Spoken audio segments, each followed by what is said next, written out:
Recorded books and one-click digital present What Remains of Heaven by C.S. Harris, narrated by Davina Porter. Chapter 1. Tanfield Hill, Tuesday, 7th of July, 1812. His breath coming in undignified gasps, the Reverend Malcolm Earnshaw abandoned the village high street and struck out through the lanky grass of the churchyard. He was a small, plump man, well into his middle years, his hair sparse and greying, his knees stiff. Looking up, he saw the belfry of the village church silhouetted dark against the white of the evening sky, and suppressed a groan. "What have I done?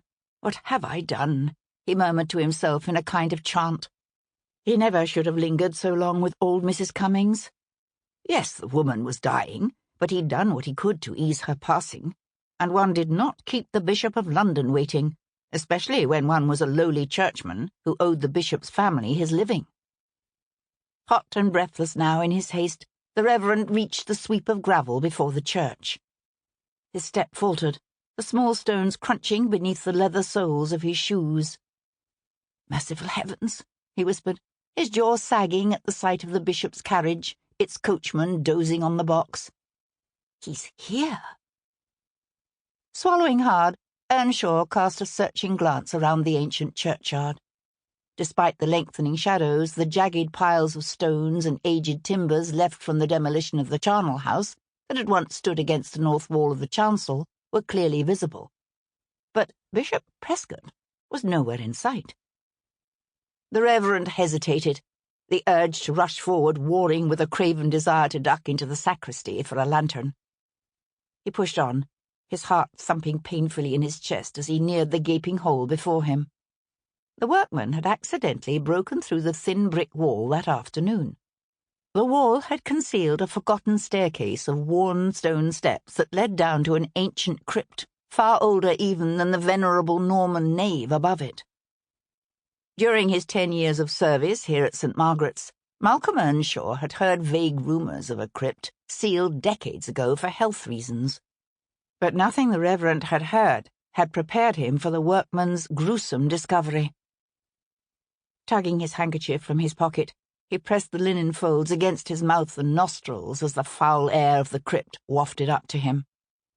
He was near enough now to see the glow of lantern light on the worn steps coming up from below. The bishop had indeed gone before him. Again Earnshaw hesitated, not from indecision this time, but from revulsion at the horror of what lay below.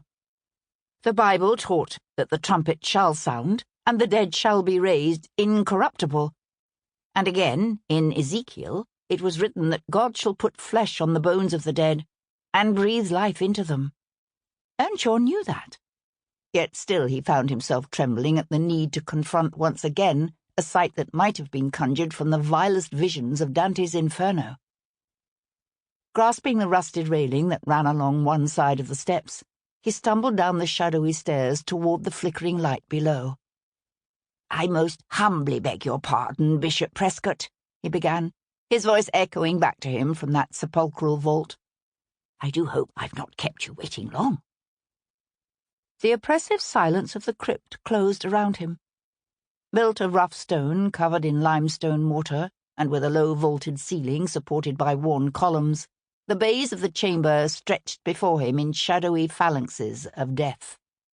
Piles of coffins, stacked 5 and 6 high, were crammed into nearly every bay, their wood warped and split to reveal tomb-blackened remnants of tattered clothing and the occasional, unmistakable gleam of a skull or long bone.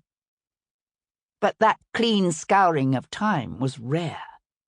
What truly horrified the Reverend and caused him to tighten his grip on the stair railing was the way the dry air had combined with the high concentration of lime to preserve most of the burials.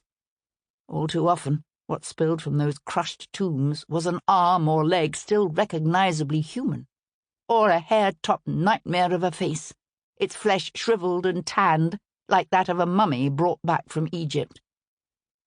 "Bishop Prescott," Earnshaw called again, his voice quavering. Misled by the gleam of lamplight, he'd obviously erred in choosing to come here directly. Sample complete. Ready to continue?